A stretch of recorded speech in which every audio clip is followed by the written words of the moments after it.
Good morning and welcome back to Margin. This morning we're going to talk about when to sell your car and how to price it. So let's jump right into it.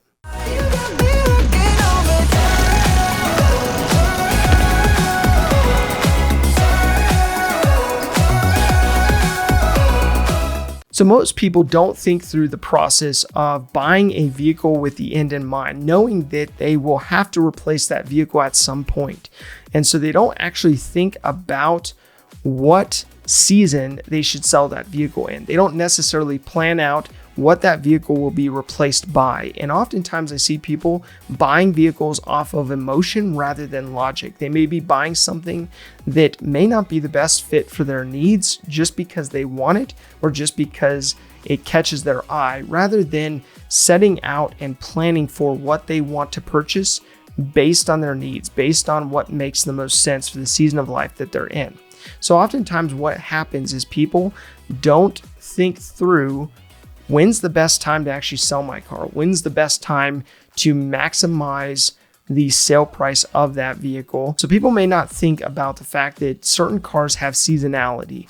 They have certain seasons that they sell better in, they have higher demand for, and therefore would allow you to get a better price for that vehicle and make more money off of that vehicle when selling it. So you may own something like a convertible or a open top SUV like a Jeep. These two vehicles in particular are two types that are affected heavily by seasonality. So they sell for a premium and there's lower inventory of them typically in the spring and summer, whereas with the fall and winter, the supply will typically increase, therefore causing prices to soften a bit.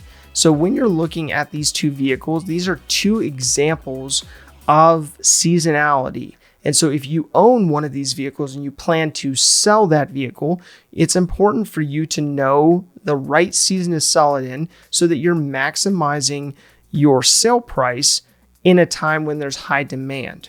So with that, if you are looking at one of the top three vehicle types for sales, which are crossovers, trucks, and SUVs in that order, you may have a vehicle that you own right now that has a high level of demand year round. And for example, you may have a truck that in the summer you can use to tow or haul with.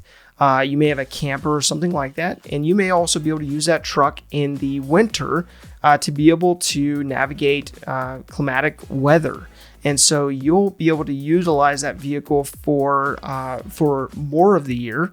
And therefore the versatility will expand and it won't be affected as much by seasonality. So even though you may own a versatile truck or SUV, every vehicle class ends up going through a cycle at some point or another.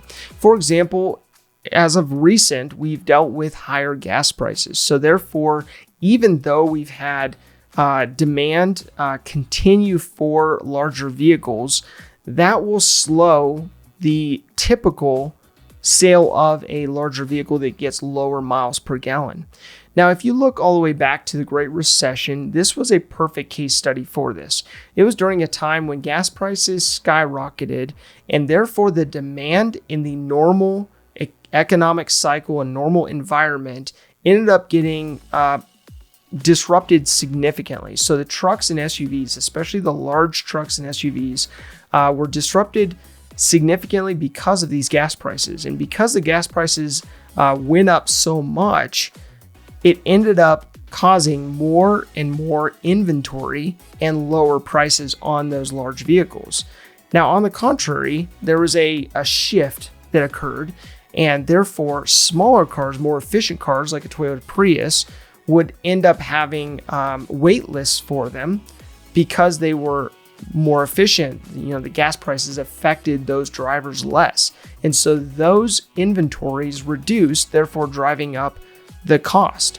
And so this is just typical supply and demand. So it's nothing really surprising from an economic standpoint, but it's important to look at the fact that different cars go through different seasons based on popularity, based on demand, and based on what other costs are related to operating that vehicle. So much like the impact of supply and demand in the Great Recession, we've experienced something similar in the last year where demand dropped sharply, but then over the last year or so, we've dealt with not only a reduced labor force for a period of time, but also a bunch of aspects of supply chain that have broken. And so therefore we have vehicles in the production lines that have been halted because of labor, because of materials, and because of different components being affected by natural disasters and by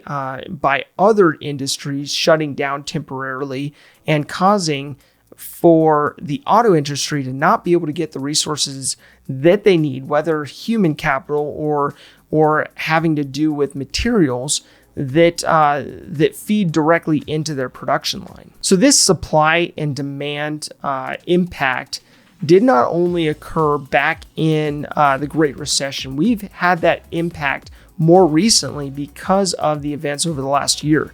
So as we have had a drop in demand, and then a resulting shortage of not only labor due to people dropping out of the labor force temporarily, but also impacts of natural disasters and shortages of various suppliers providing chips. They go into the technology components of vehicles, as well as resins that go into bumpers and dashboards and seats and so on and so forth.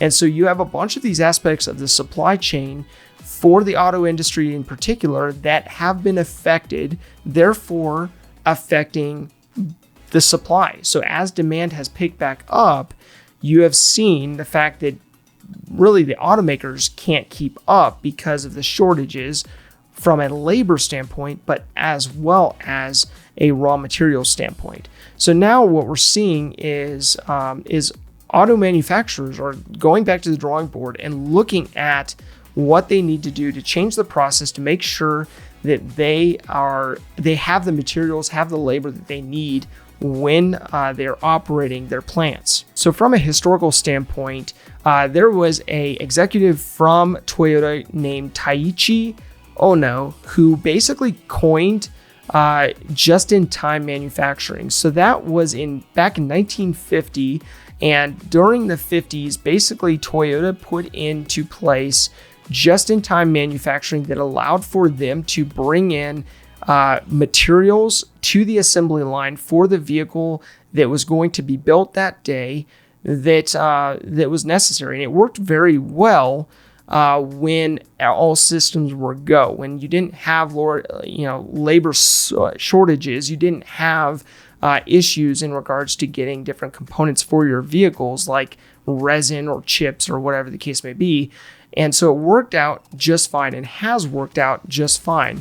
However, what we've run into is the fact that these supply chains have been breaking and have broken. So therefore, the assembly lines, come to a screeching halt because they're missing a minor piece. And so along that process, auto manufacturers outside of Toyota started to adopt those similar ways of manufacturing that would cut the costs of having offsite storage or different storage locations that have to be managed by people and resources. So they basically adopted that just-in-time manufacturing approach. So this has caused manufacturers to go back to the drawing board and look at how Henry Ford originally set up Ford through vertical integration. So how he set that up was that he actually owned each step of the process. So whether it was steel, whether it was rubber, whether it was plastics or whatever the case may be, he owned each of those aspects of the process, which prevented the supply from dropping or the assembly line from stopping production because of a supplier not providing the supplies that they needed for that day. So what's interesting about this is that there's an article that was published by the Wall Street Journal a couple months ago that had the title of Automakers Retreat from 50 Years of Just-in-Time Manufacturing.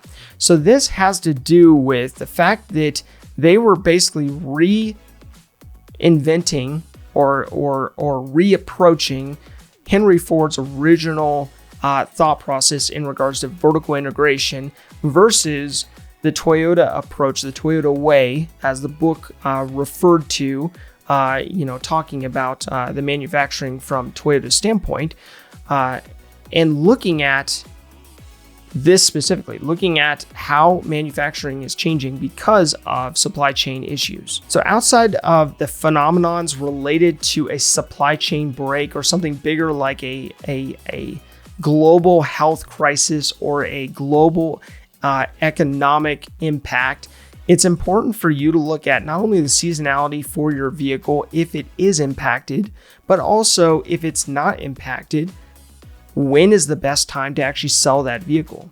So based on goodcarbadcar.net and Statista, those two resources found that the best months for car sales are February and December.